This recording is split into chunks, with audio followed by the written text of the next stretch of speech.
Hello everyone, welcome to another episode of Rank Masters. My name is Trace, and I'm here with... Not Trace. I'm not Trace. Not I'm Trace. Seth. Not Trace. That's Maybe. It's like Dark Brandon. Brandon and even cooler Brandon. I was talking about the political Dark Brandon. Whatever. What? The political Dark Brandon. What the fuck does that mean? Are you like, you know how there was Let's Go Brandon, and then there's Dark Biden, so it's like Dark Brandon. No, I've never even heard of the Dark Biden one, honestly. Whatever. I don't hang out with conservatives, and I don't have Twitter anymore, Trace. It's not even a conservative meme, okay? It's just it's like a complete, like, subversion of conservative memes. Oh, okay. Whatever. I understand. My name is Trace. That's not Trace. And we are Rank Masters. We are the critics of internet lists. Welcome into another episode. We've been doing this for almost a year now. We have. Holy shit. Time has flown. Time has flown.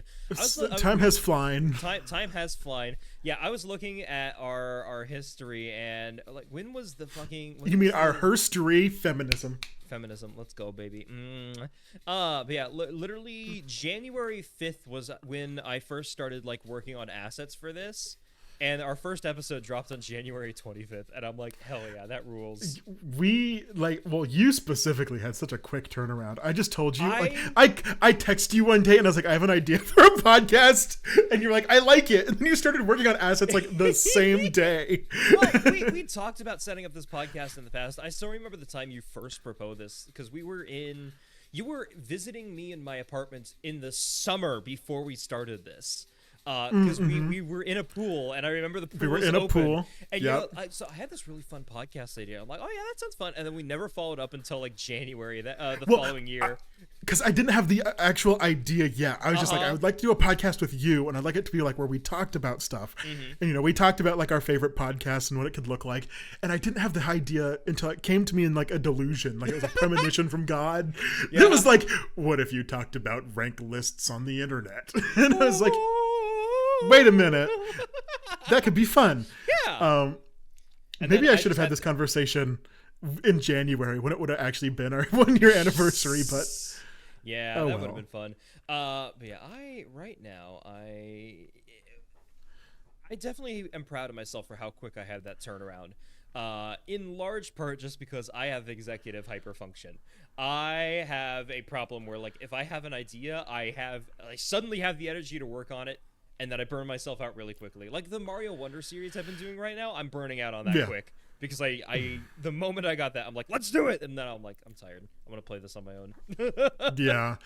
No, I have the complete opposite problem. I want to do so many things, and my body's just like, you won't, though. That's fair. I mean... You're just not going to do it. I think that's very common. I think, especially within our community... Mental illness? Of ADHD, yeah. But, like, genuinely, I feel like executive executive dude, huh? Off the rails already, baby. Let's go.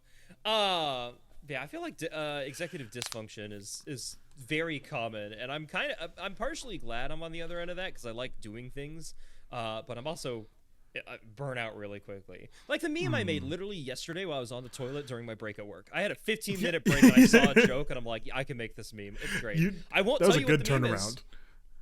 Yeah. Those you have to be in. Will never know. You'll have to be in the exclusive group chat to know what that meme was. I'm sorry. And we're not inviting anyone who listens to this. If you're not already there, fuck you. If you're not already in the group chat, I'm sorry. I know there's at least 2 of you who listen that are in the group chat. Oh, significantly more. Significantly more. I know you get DMs from people who like know you and talk about this podcast. I also get DMs from I think different people.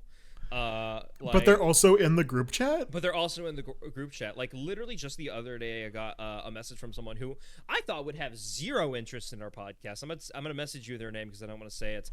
Yeah. But I was very surprised that they reached out and specifically said, yeah, I really enjoy this podcast. Like, I think you and Trace are hilarious. And I'm like, I never knew that this person would have any interest in this.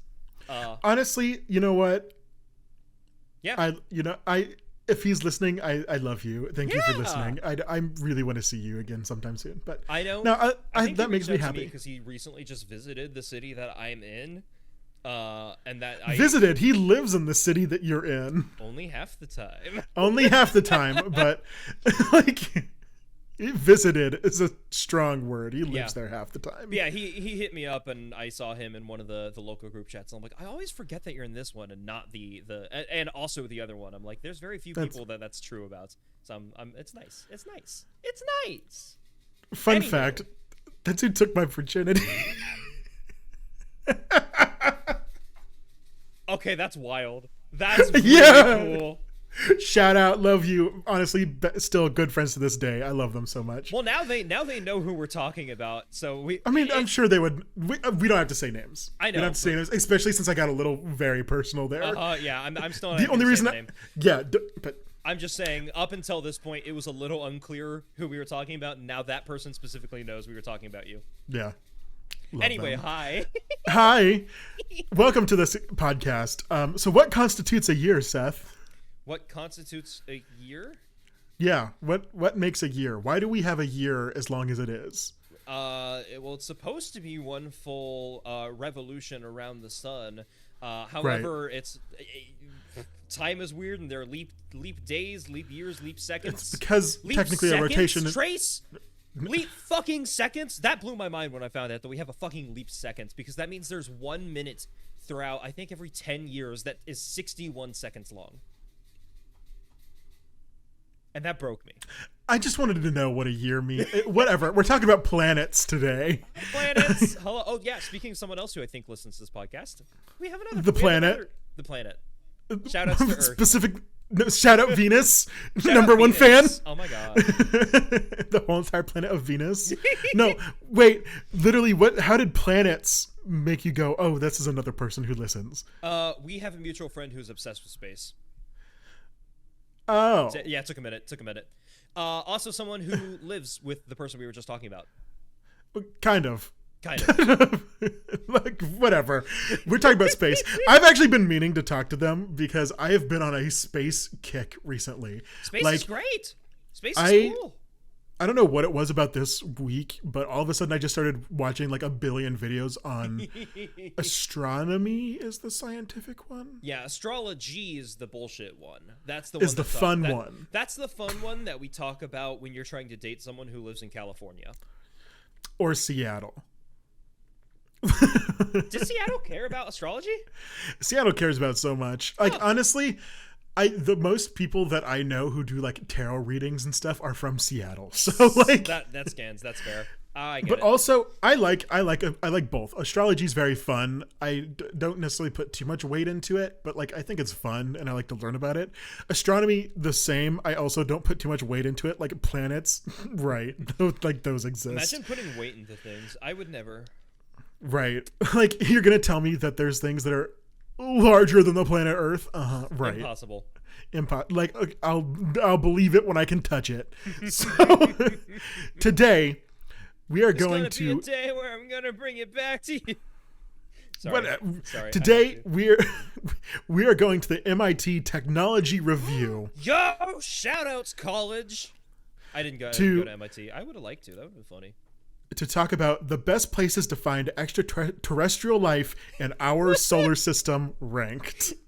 Why did they rank this? Hello? Why was this a ranked list? This could just be, here's all the planets that might potentially have life. No, they ranked it. That's funny as hell. They ranked it. That's really funny.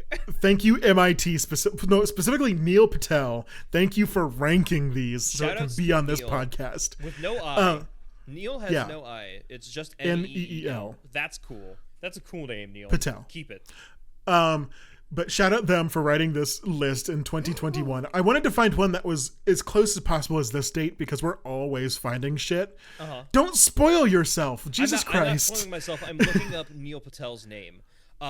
His description is, I'm the space reporter for MIT. Shit. And I also write the dope. Airlock newsletter. That's so cool. Holy shit, Neil's awesome. I love Neil now. I haven't read any of the article, but I'm that made me happy. Anyway. Don't be a milk duck? What are they called? Milkshake duck, yeah. Yeah, milkshake duck. Please don't be a milkshake duck, Neil. Like, don't let me look up your Twitter and find out you're like transphobic or something. Like, that would be devastating for me at this moment. It's not what I really need at this time. Oh no, Thank you. Neil does have a beard, and as we all know, people with facial hair are transphobic. As we Both of all us. know. No, I'm kidding. So- I'm kidding. No, what I sought out, I was like, I am going to find something about exoplanets. Yes. Because that's what I've been mostly focused on. Is I've been loving learning about different exoplanets that we found. Hell yeah. And the James Webb Space Telescope is just about, or did earlier this year, start examining like a list of like 20 exoplanets, so that we've slowly gotten more and more information on different exoplanets, and it's just something that I've been super fascinated with. All right. Yeah. So that's what I sought out first, was like, tell me the best exoplanets. But then I found this list by Mr. Patel. Shout out Shout to outs. MIT and this Mr. Patel.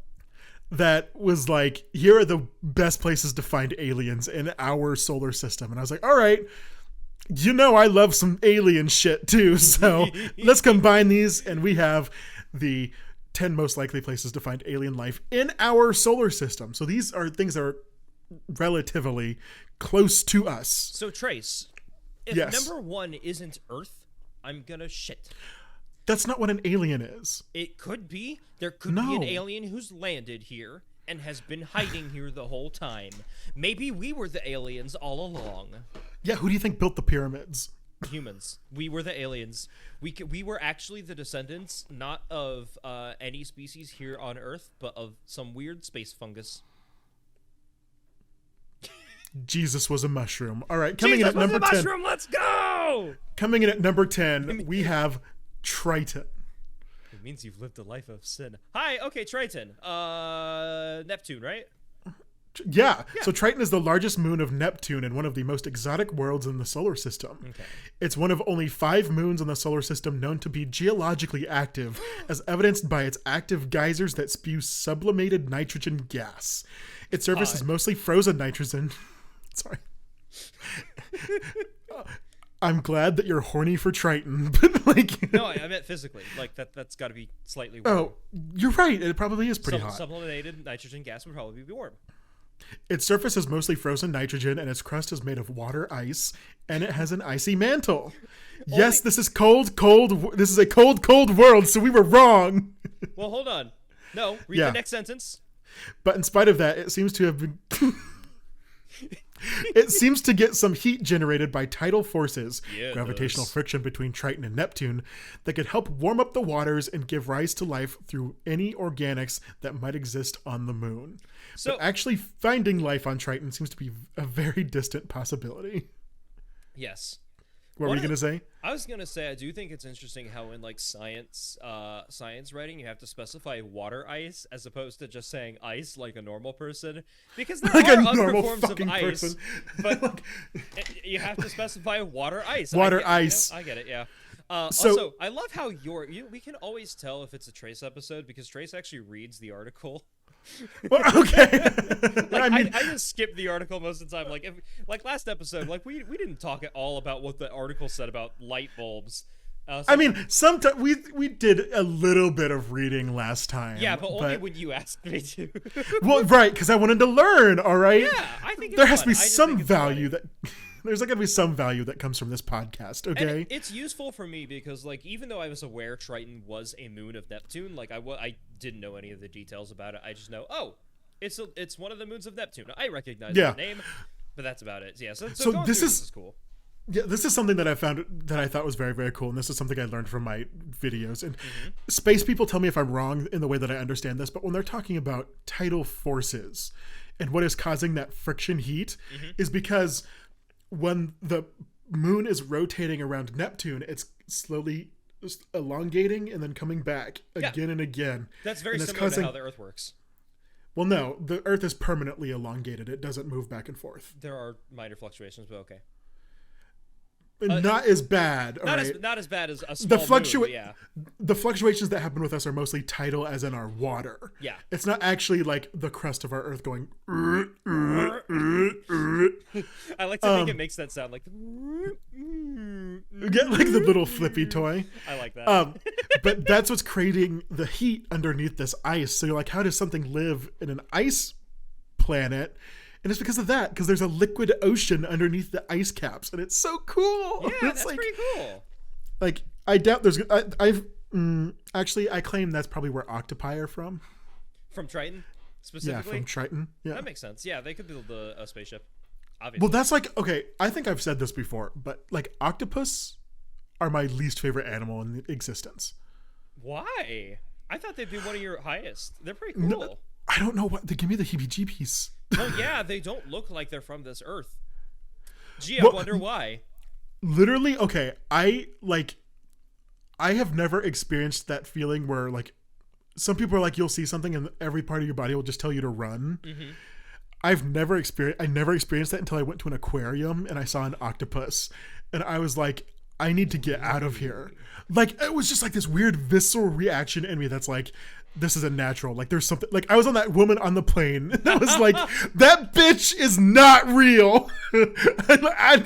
I'm getting out of here. Iconic. Like, and okay, and sometimes like I'll force myself, like I'll be scrolling through TikTok and like an octopus video pops up and I'm like, I'm gonna watch this and I'm going to survive. Like, it's not gonna hurt me. And one time I was doing this and someone had like a pet little octopus, or maybe not a pet, but it was like a little tiny octopus in an aquarium. That's a pet. If you choose to have it in your home, that's a pet. Well, I don't. The reason I said not a pet is like I don't know if it was like in a laboratory setting or in a. I didn't know exactly what the setting was, but they were trying to train the octopus and to like figure out how to open lids or something. I don't know. And I don't they think stuck their. Need to be trained for that. I think they just know. I don't. Whatever. They stuck their hand in the water, and literally the octopus like grabbed the hand and like jumped to it really quickly, and I like threw my phone. Like, it freaked me the fuck out. I was like, no! Like, I didn't want it to touch. They look weird. I get it. I understand. I don't know what it is. Like, I'm terrified. Like, I don't know. They freak me the fuck out. All right. That's fair. You know, I don't blame you. Again, like I said, I mean, so many sea creatures just in general do not feel natural. They feel like abominations. In like, that's what my mother says to me. I was gonna make a joke, but that's better. That's better. Yeah. But like, they do genuinely feel weird and unnatural, and I think it's just because our entire lives are spent above water that we're not used to experiencing life that's like that. But like, it's common. That's what most of life on this planet is. Weird, fucked up ocean shit. You know? Yeah. Yeah. And that's funky to think about. That's fun to think about that we still haven't discovered all the species of fish. We haven't discovered all the species of a lot of things. Like, that's true. Yeah. Mostly bugs. But hey, bugs. You know, bugs are cool too. I do. Sometimes. I do. So okay, so we've talked about Doctor Who every now and then. I swear this is gonna make sense eventually. Okay. There was one episode of Doctor Who that kind of like tried to explore the idea of, on Earth, there have been species that have evolved to fight and to flight. You know, to escape danger and to hunt things and to fight back with danger. But there's another survival technique that like we really haven't seen the height of evolution on. And that's hiding. And I guess, like, there are chameleons that, like, blend in, but they're not exactly the height of hiding. But the question is, would we ever know if there was a species that, like, all their evolution was spec'd into hiding traits? Hiding. Yeah. Would we ever know? Would we as humans be able to find them? And I don't know. Eventually. Because to me, I'm sitting here thinking, I was like, that seems wrong. Because like a lot of animals throughout Earth have evolved ways to hide better. Yes, but there's what would you say is like the fastest animal, like the best at fleeing? I don't know, cheetah. That seems like an easy answer. I was gonna say the antelope, because they run for longer and they can escape the cheetah. But yeah, okay, that's fine. Kind of along that line. I don't know. Yeah, like there's many animals that have evolved ways to be like fast. Yes, But then there's been many animals that have evolved ways to fight and hunt. Yeah. Yes. But there also so many animals have evolved to not be seen. Like, yes. literally the tiger stripes exist so it's not seen. Yeah. There are bugs that look like leaves to not be seen. Yes, that's literally, correct. The cuttlefish can change the way its body is textured and is colored to not be seen. And some octopi can blend in too. They have camouflage capabilities. But these are all animals that we've discovered. Yes. Are there any that we will never be able to discover because they've specced so much into hiding? Possibly. I mean, it could possibly be true that there's something that we'll never see. There could theoretically be something in this room right now that I don't think so. I would not. I mean, there's tons of animals. You're talking about fourth dimensional beings, but am I? Like, that's what it said. Like, there's animals in this room right now that I might not be able to. You're talking about a fourth dimensional being, bitch. Possibly. Like, who knows? Who knows? All right, Mr. Mixpiddleick. Anyway, back to Triton, I guess. Mr. What did you call me? Mr. What slur just came out of your mouth? Do you not remember that episode? Oh, the Marvel guy. Okay. Yeah, the Marvel guy. DC. But okay. Yeah. The DC guy. Who fucking cares? Honestly, valid. I don't blame you. Like, I'm sorry, comic book nerds. I don't care. Actually, it's no, I'm kidding. Yeah, I'm very nerdy about that, and I happily correct people, but like in a funny way, you know. Coming in at number 9, we have Ceres. Don't recognize that name. The largest asteroid and smallest dwarf planet in the solar system could be home to liquid water. Also, Neil, dwarf planet isn't a phrase used anymore. They're called Plutoids. Get it right. Plutoid. Hey, well, hold on. This article came out in 2020. 2021. No, sorry, 2021. Sorry, yeah. So it's been 2 years. They could have. I mean, when did they change the name to Plutoid? Like 2016. Really? It was like shortly after they made Pluto not a planet anymore. They were like, maybe dwarf planet wasn't the right thing to call it. Hold on. I'm looking through it. On June 11th, 2008, the IAU Executive Committee announced the new term Plutoid. Yeah, there we go. All trans-Neptunian dwarf planets are Plutoids. That's the definition. Other departments of the IAU have rejected the term. Okay, so it seems like this term didn't really catch wind. Well, it should have, because dwarf planet feels a little problematic. True, you're right. And, okay, it is the smallest Plutoid. I don't want to say the word dwarf, okay? I'm sorry, I just don't. Then don't. That's okay. That's fine. Okay. The smallest small planet in our solar system could be home to liquid water sitting deep underground. Ceres, that sits between Mars and Jupiter, somewhere in was studied by NASA's Dawn probe from orbit from 2015 to 2018. All right.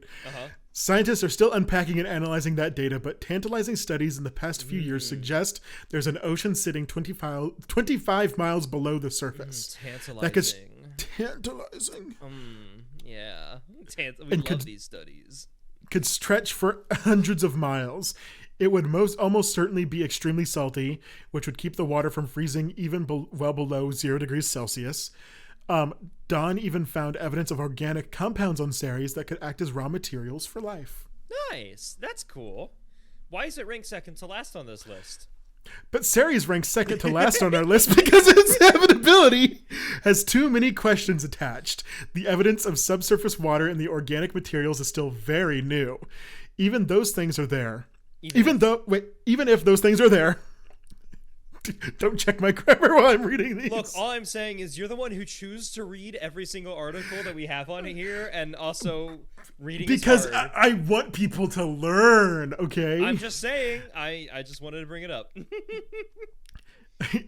It would need some source of heat and energy that could actually help encourage the water and organic material to react in such a way that it leads to life. Yay! I'm not going to read the rest. Like, that's the reason. Yeah, I've chastised you this whole time. Yeah.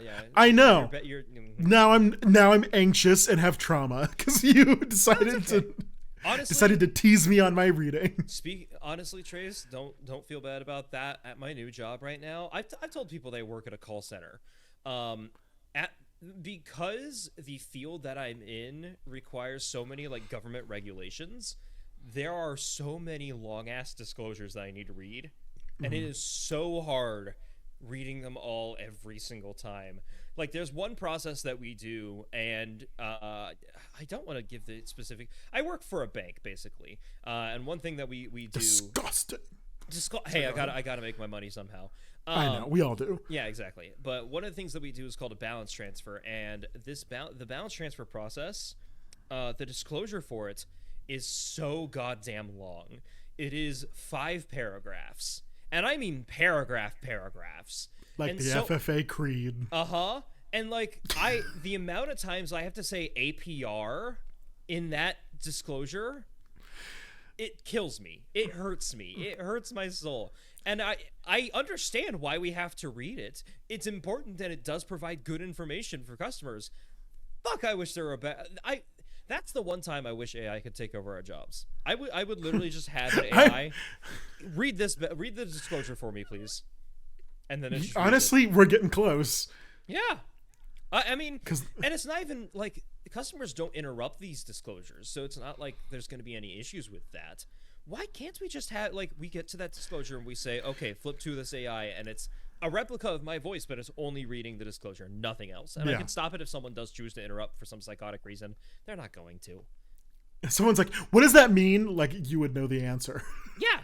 Well, I mean, I do know the answer. Trust me, I know the answer to every question someone could ask about those 5 paragraphs. Okay, what does APR mean? Annual percentage rate. So it's the amount of interest charged to your credit card balance over or line of credit balance across an entire year. So if you divide that by 12, that's about how much interest that you get charged per month. Thank you. You're welcome. Coming in at number 8. Shout outs to Sirius for talking about APR, I guess. If you haven't learned anything, you at least know what APR fucking means now. You know what? Hey, I'm happy to talk about this shit. I won't ever say, like, the bank that I work at, because I don't want to bias anyone or all that jazz. Even with my roommate, I was, like, recommending things, and I'm like, you could do that at any bank, though. You don't have to do it at mine. I would honestly recommend looking into other things. But yeah. Anyway, go on. Number 8 is IO. I've heard of it. I've heard of IO. I've heard it's, like, very hot. Like, very active. Are you? I think you're just reading the paragraph. I'm not reading the paragraph. I think you're reading the paragraph. I'm still looking at that last paragraph of the Sirius article of the there's no shortage of new proposals for future missions to study the dwarf planet. I haven't scrolled down yet. The reason I say that is because literally the first sentence is boasting over 400 active volcanoes. Io is the most geologically active world in the solar system. Okay, well, hold on. All of that activity. The one word you decided to use to describe this planet, and it's just all over this paragraph. Hey, I called it hot first, okay? I called it I know. I did not... Okay. Sure, blame me for using the same language that science communicators use all the goddamn time, I guess.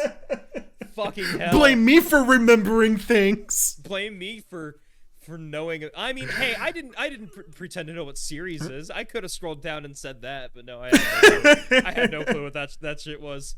All of that activity is thought to be caused by tidal heating created as Io's interior is gravitationally pulled between Jupiter and the other Jovian moons. I couldn't remember if it was Jupiter or Venus. Okay, Jupiter makes sense. Yeah. The volcanism results in a huge coating of sulfur and sulfur dioxide frost. Yes, that's a thing. Mm-hmm. That's Neil interjecting there. I'm reading along with you. Don't worry. Well, for the listeners, oh, okay. I was not for you. Do you think anybody's gonna dissect what we're saying? Do you think anybody actually? I hope so. Much? I want a podcast that's like a listen along podcast to our podcast. God, Trace, every episode of that would be like 3 hours. Yeah, I want someone to analyze every fucking thing we say and have like a chart of all of the facts we've given about our lives. Graph guy! Be the graph guy for this podcast. Be the graph guy. Oh, I love that. I love that so much. Oh, please do that. It's so funny. along with a super thin sulfur dioxide atmosphere. There might even be a subsurface ocean on Io, but it would be made of magma, not water. Yeah, I don't think that's something that we can survive on. Hot take. Life on Io is very unlikely, then why is it on this list? But all of that heat is a bit of an encouraging sign. There may be locations on the surface or underground that aren't overwhelmed by the volcanic activity. More temperate places where hardy forms of life have found a way... more temperate places where hardy forms of life have found a way to survive. So that's true. Yeah, there are places on Earth that are crazy, and somehow bacteria thrives. We wouldn't be able to study those spots directly, but a probe might be able to find evidence of life if it gets lucky. Yeah, I guess that's true. Like, so much of space science is just chuck a random robot machine at it and hope it gets lucky, honestly. You know? Yeah. Because that's how we find new planets, is we just stare at a part of space and hope that we see a light flicker. And that might indicate that a planet has passed directly between the camera and the star that we're looking at. And I'm like, the odds of that happening are absurdly low. It's so fun. Like, I love, like, the way that we found out about Uranus. Uranus was incredibly cool. Because it's Uranus, right? The one that's the farthest out from our solar system. Yeah, Uranus is the furthest out from our solar system. I'm gonna kill you. I'm gonna strangle you, throw you in the river. With what, Uranus? So, Uranus, was discovered because they're like, oh, the way that the planets are rotating now, it feels like there should be another large body here, but we haven't seen one yet. And they just kind of guessed where it would be, and were right. Well, they didn't guess. Like, they did a very mathematical, like... They made a mathematical estimated guess. Yes. I mean, it still was a guess, yes, but they, like, did a bunch of equations, I guess, that led them to, like, the most likely path that this planet would have to take for the effects of gravity that was happening on the other planets. And then they just aimed the telescope at where that path was, and they're like, well, let's hope its orbit isn't super long. Yeah. And they finally saw it go. I was wrong. Neptune is the furthest out. Neptune. That's how they found Neptune then. Okay. Everything we've said about Uranus, just put Neptune in there. Because I for some reason I remembered that one of them, whichever one was furthest out, had like a really, really lopsided orbit, and I'm like, I want to look up Uranus's orbit, and then I couldn't find it because Uranus has like a standard, like mostly circular orbit. Neptune's the weird one. At its furthest away, it's about twice the distance from here to Uranus's furthest point, but at its closest, it almost matches where Saturn is. Here, I'll send you an image to show you what I mean. But it's neat to see that orbit because it's a very strange orbit. Yeah, someday I can't wait for Neptune to crash into Uranus. I think it's off kilter. I don't think it will, but that would be funny. Well, it's not off kilter. I mean, it's on the same gravitational plane, but the way that it orbits, they won't ever line up that way. Yeah. It's too regular. Unless we make it. Let's speed Neptune up. Let's do it. Let's go put a rocket on Neptune and go brrr. Yeah, speed Neptune up 2024. This solar system needs chaos again. End the solar system. Let's do it, baby. But anyway, so after we found Neptune and we're like, holy shit, why is its rotation so weird, right? Yeah. And now, since then, off and on, there's been the hypothetical planet X, which some scientists will say it's all but guaranteed. Some will say it's not. Yeah. But that's science for you, baby. Yeah. So, we'll see. Maybe there's another planet out there that we haven't found. And I watched an entire video that was like, if there is another planet in our solar system, why haven't they found it yet? But they found all of these exoplanets and other solar systems.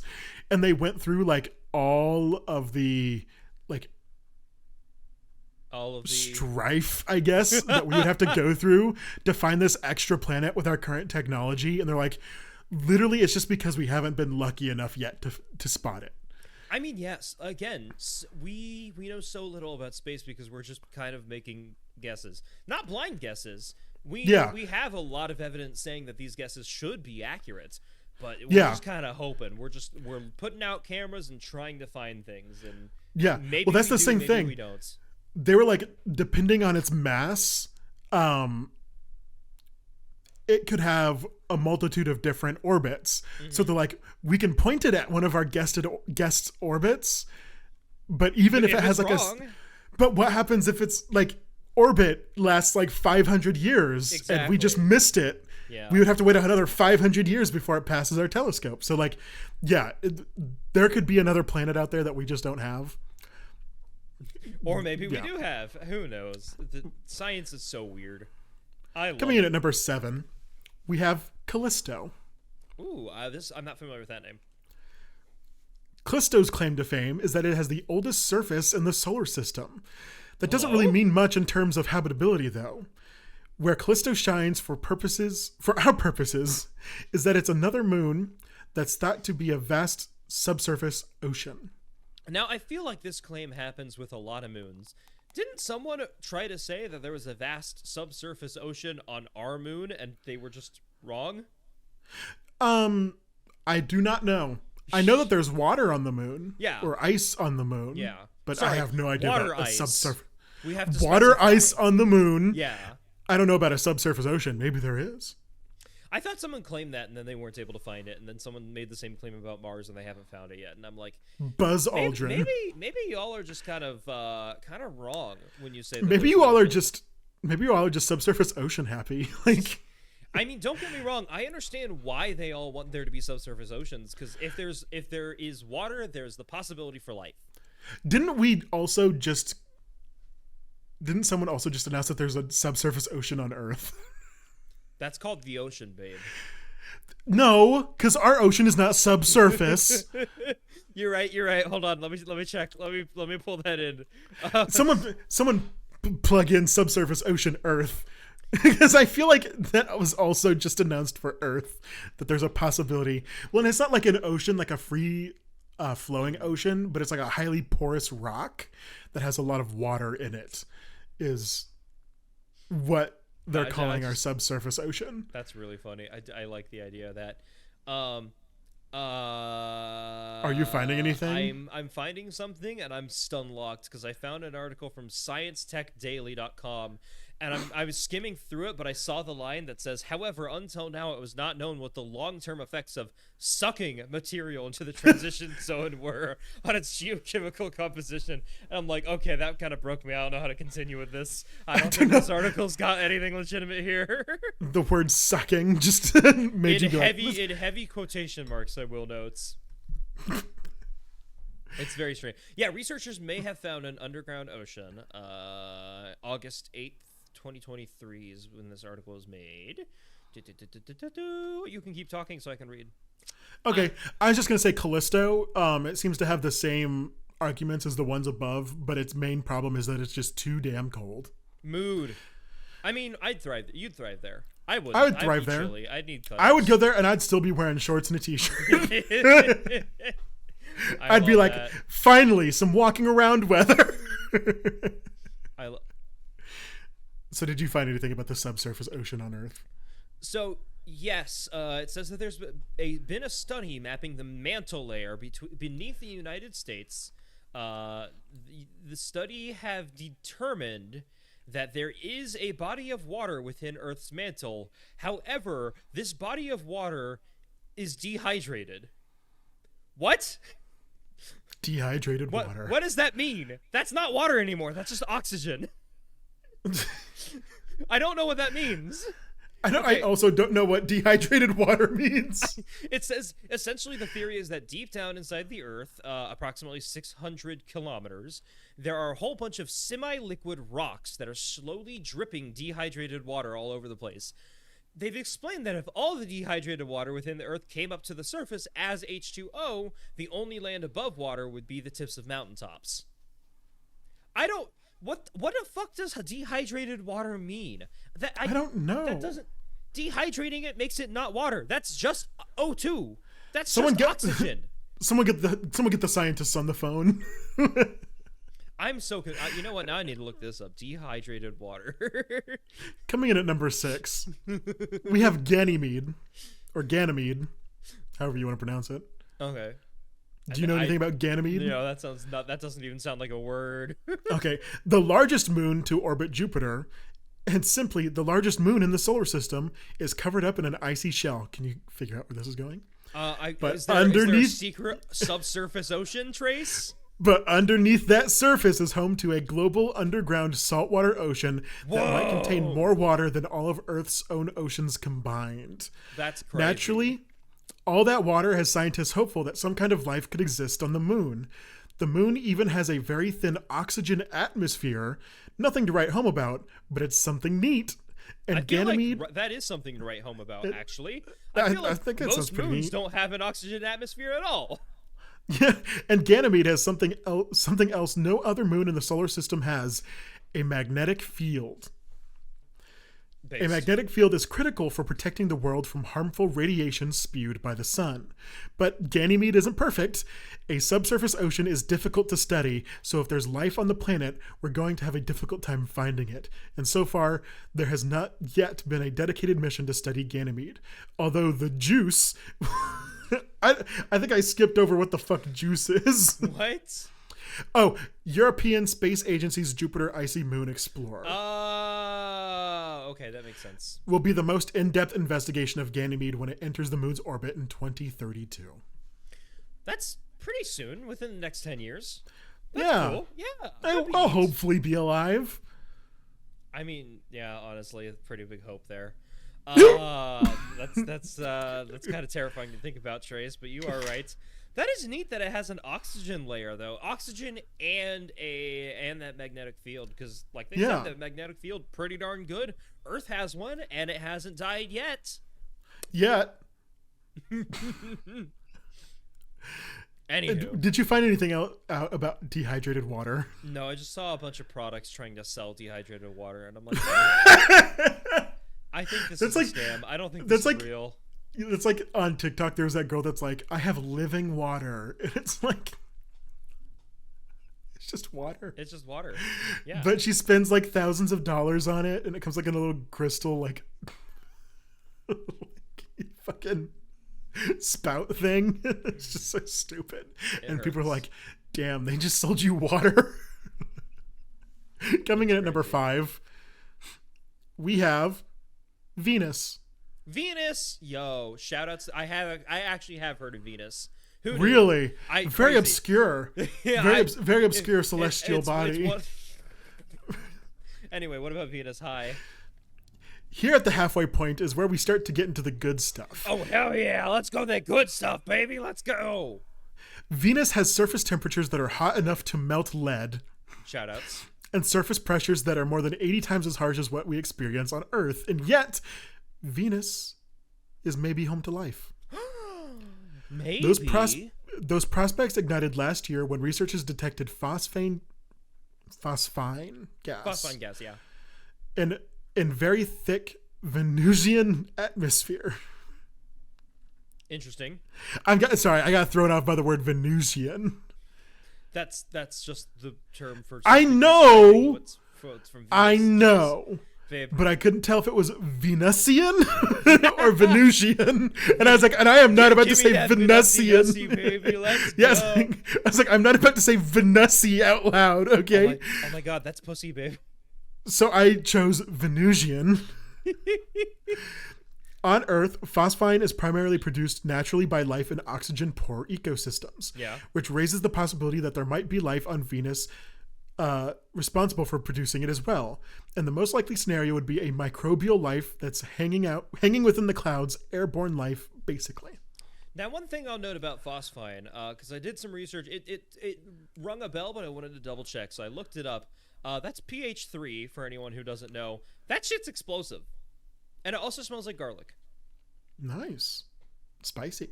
So I don't think, even though that planet could support life, I don't think it could support us, because we tend to explode things. We're not looking for us planets, baby. We're just looking for life-supporting planets. Speak for yourself. I want to get the fuck off Earth.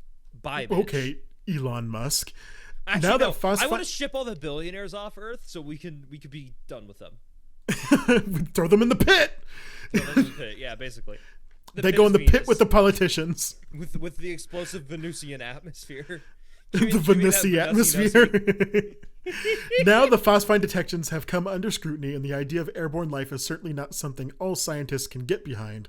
But this and other work that's explored Venus's history of water have renewed a lot of great interest into the idea that Venus may have once been habitable and might still be.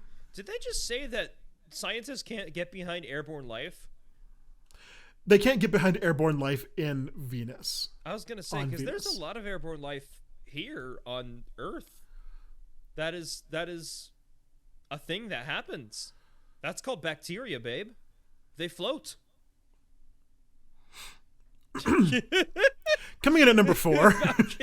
No response. Zero concept there. Okay, fair enough. Eyes glazing over. Coming in at number 4. You picked this list. No, eyes glazing over at you talking. Oh, that's fair. Yeah, you picked this podcast.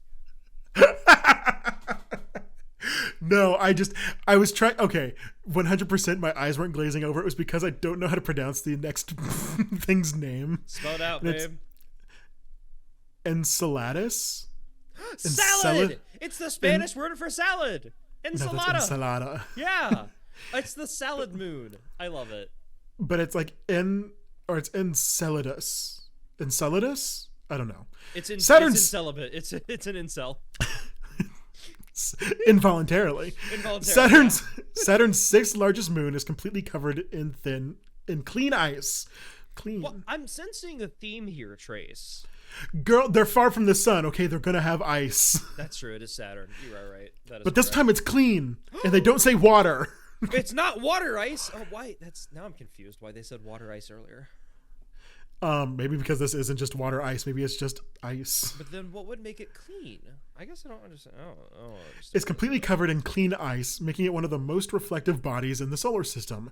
Its surface is ice cold. Weird. Maybe that's why it's ice. Yeah, possibly. But anywho. There's quite a bit of activity going on underneath. The moon ejects plumes that contain a myriad of different compounds, including salt water, ammonia, and organic molecules like methane and propane. Propane. This planet, or this moon, is thought to have a global salty ocean, and NASA's found evidence of hydrothermal activity deep underground, which could very well provide a source of heat that's necessary to give life a chance to evolve and thrive. In some ways, this moon ought to be higher up on my list than the next one. I'm not going to fucking say that out loud. What, huh? The next one? They spoiled what the next category on this list is. Why would they do that? Hello? I don't know. But this planet ought to be higher up, were it not for the fact that it's just simply... But there just simply isn't any mission on the books right now to study it. They just don't give half a shit about this fucking movie. Yeah. They named it Salad because they're so tired of it. We're like, fuck you, planet. We're not. They're like, you're not as interesting. Yeah. Boo. All right. Anyway, coming in number 3 is Titan. Titan? Yeah, Titan. Have you heard of Titan? Titan? Yeah, that's one of the most well-known moons. Yeah, Titan, Saturn's largest moon, is another world that sets itself apart from the rest of the solar system. It has one of the most robust atmospheres for a rocky world in the solar system outside of Earth and Venus. It's teeming with different bodies of liquid, lakes, rivers, and seas, but they're not made of water, they're made of methane and other hydrocarbons. Titan is extremely rich in organic materials, so it's already rich in the raw materials needed for life. And it may also have a subsurface ocean, ding, ding, ding, ding, ding, ding, ding, of water as well. Wait, when you made that ding, ding, ding sound, you kind of sounded like Crazy Frog. And I don't mean to pin blame for you on that, but why did you do that? That's not your fault, but also why? I was just going ding, ding, ding, ding, ding, because... Ding, yeah, Crazy Frog. I was going ring, ding, ding, ding, ding. Anyway, sorry, I didn't mean to throw that off. Though this is yet is to there be more to talk verified. about? Okay, gotcha. Scientists have just the mission lined up, the NASA Dragonfly mission, which will send a drone helicopter to explore Titan's atmosphere directly and give us much needed sense of exactly how developed its prebiotic chemistry runs. Have we ever sent a drone helicopter to a planet before? Or I guess a moon? That mission launches in 2027. Helicopter. That's cool. Hey, you know, I'm for it. Send more helicopters. Send more helicopters into space. That actually does sound hype. That sounds fun. Send more helicopters and send more billionaires into space. True. And don't let them come back. Don't let them come back. They're stuck on the Mars. Coming in at number 2. Shoutouts if Elon Musk finds an alien and gets devoured by it. Both because it's funny vor and also he dies. Trace. What has my life become? You picked this podcast. You knew what we were getting into. You should have at least.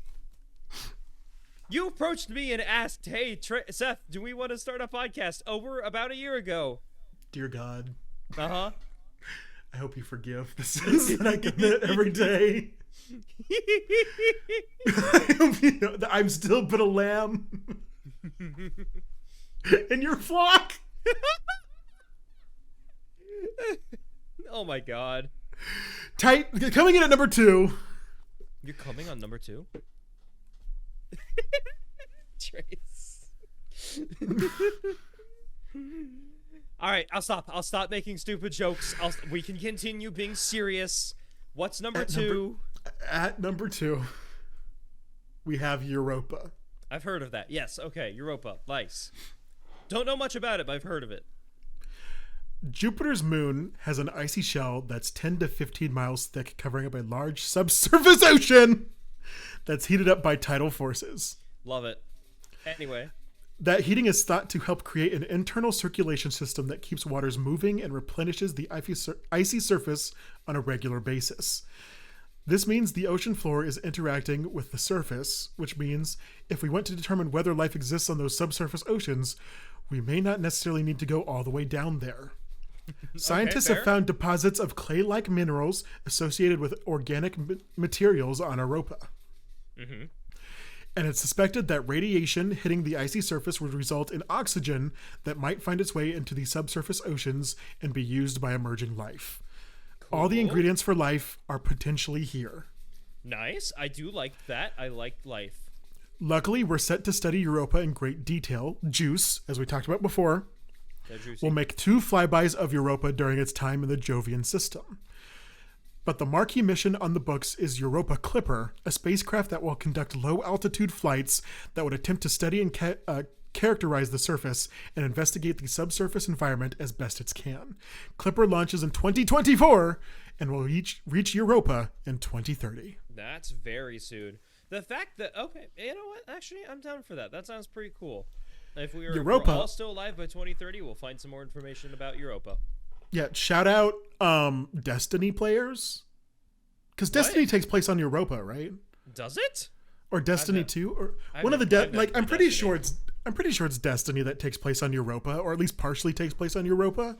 Destiny Europa. Europa is one of the Gallian moons in the orbit of planet Jupiter. I'm looking at the Destiny wiki. It clearly exists in it. I don't know if it's where the game is played though. I don't give a shit about Destiny. I swear someone told me that it happens on Europa. Like I'm pretty sure. Or at least there's like a map on Europa.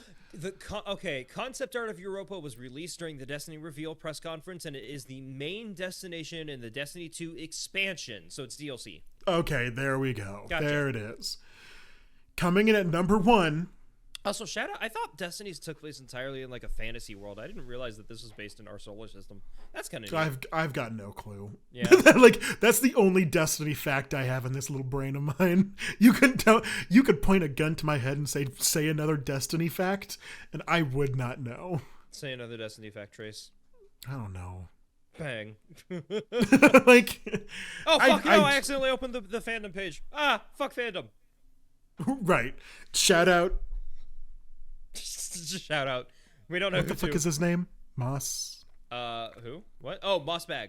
Mossbag. Yeah. Shout out Mossbag for his newest Hollow Knight video. That's actually a video on fandom wiki. Yeah. I've been paying more attention to the whole Minecraft situation that's going on because they're also patenting the fandom and making their own wiki. But that's neat that Hollow Knight's doing the same. And so many communities are right now. Fuck fandom. Shout out Shizuma Void. We should make a Rank Masters wiki. A Rank Masters wiki. That's just your Discord, like the one little page of your Discord. Oh my god, you're right. Yeah.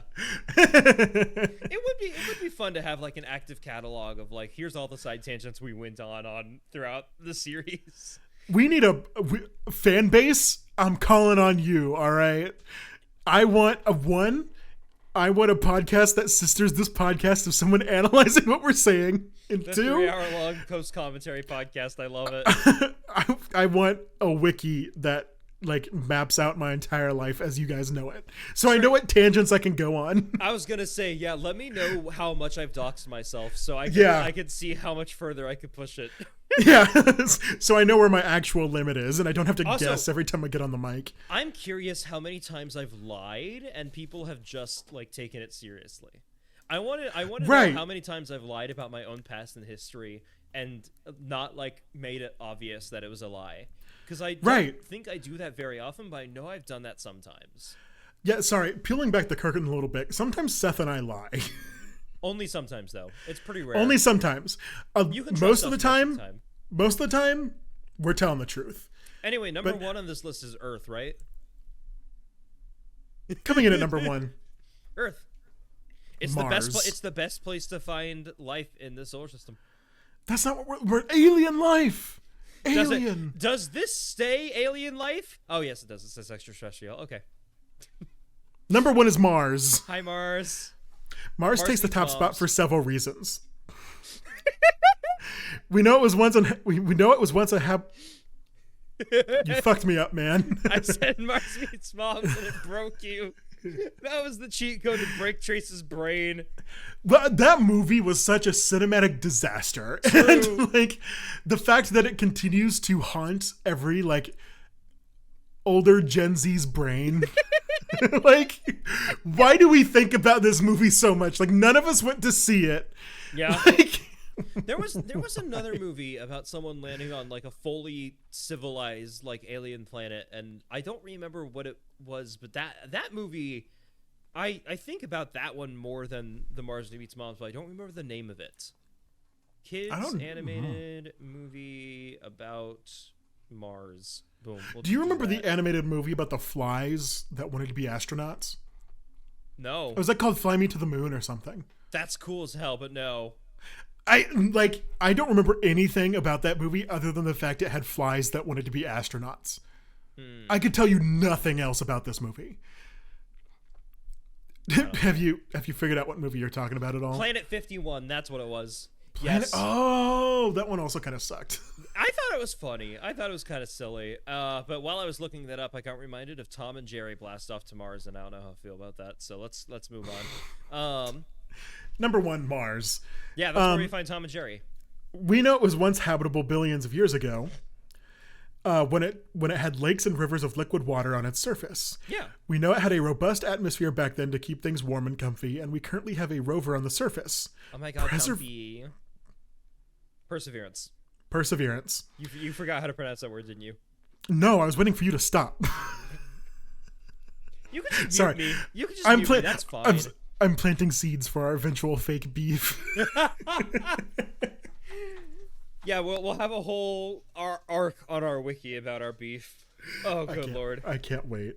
I'm excited. Perseverance. No, actually, it's because I wanted to call it Perseverance. I figured that was the case. Yeah.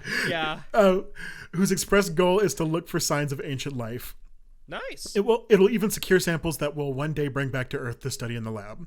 So what does this have to do with finding current life? Well, if there are signs of ancient life, it's possible life on Mars still exists. Yeah, probably not on the surface, but maybe underground.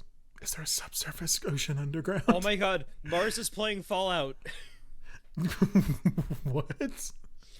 The reason there's no life on the surface of Mars is because they had a nuclear war wiped out all the all the life on the surface, and all the life that's left has exists in fallout shelters underground. I've never played Fallout in my life. It's okay. That's fine. Fallout's basically what if nukes happened on Earth. We may get to play that in real life. There have already been a few big studies that have used radar observations to show that reservoirs of liquid water probably exist a couple kilometers below the surface. We've found bacteria on Earth surviving in similar conditions, so it's entirely possible something is living in those parts of Mars as well. Getting down there will be insanely difficult. But do you struggle with pronouncing the word insanely? No, just every time I pause, is it because I'm struggling to say a word? But if we have reason to believe something is lurking in these reservoirs, it'll be all hands on deck to figure out how we can get there and see for ourselves. Fair. You should be happy that I read these things for you. You should be happy that I bust my ass off reading these things every time we get on to record. I provide... You provide for this family and for this podcast. I provide for this family. You put videos on the table. You bring views to this channel and no one else does. I contribute nothing. I'm just a leech that feeds off your hard work. Like I'm not the leech here because you do all the editing. Anywho. Thank you for listening to our podcast. Good Lord. Today went off the rails, honestly. Today was crazy. I think we had a couple... Well, okay, mask off. We recorded 2 episodes in a row here, but I think we had some good episodes. Yeah, last episode was great, honestly. I enjoyed that one a lot. Last episode was great. This episode was pretty fun. We learned a lot. They didn't include the cotton gin. No. The cotton gin is my favorite planet to find extraterrestrial life. I know.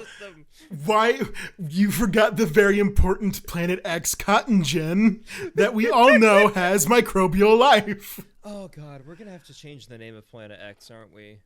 Yeah, cotton gin. If we keep it Planet X, Elon Musk is gonna do some bullshit. Is that why he renamed Twitter? No. I mean, Planet X was because.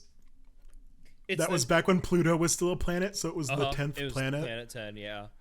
But we just kept the name Planet X because X is, a common placeholder in math and different things. So it's just Planet X as a placeholder, and then we'll name it. And then if we decide, there's got to be another planet, because this one's orbit is also wonky, then that would mean that there's another Planet X. So Planet X just refers to all possible planets within the solar system that we have yet to find. Gotcha. I don't know. I'm curious what we would name it if we eventually find it. That's the hard part, though. You know? What would you name it? What would you want to name? Cassandra. Okay. With the C at the beginning. Okay. Why? I don't know. It just seems like a fun name for it. Also, isn't that the name of the slab of skin from Doctor Who? I think it is actually. I'm like, where did this name come from? No, I think that's it. 1 second. Yeah, Cassandra O'Brien. God, the last living human. And she's an O'Brien, of course. Oh, she's Irish. We all love the Irish. Her name's Cassandra O'Brien Delta 17. Well, I mean, interesting. Born under it gives a dead name? Lady Cassandra's trans? What's her dead name? Her dead name is Brian Edward Cobbs. Really? I did not know. The meat slab is trans? I did not know that the meat slab was trans. That's awesome. That's so cool. Wait, Icon? I did not realize that. Why are we? I did not mean to. Oh my! I'm sorry. Now she went from annoying ex Cassandra. She went from being annoying to being slay, like in 1 minute, so quickly. I now whenever I rewatch those episodes, I have new context. I'm like, I'm in love with Cassandra now. Oh my God, she's honestly probably my favorite character now. The moment where she takes over the Doctor's body and like it feels so comfortable with him being a man and having a penis. And the biggest thing that she complains about is the 2 hearts. That makes sense. Everything makes sense.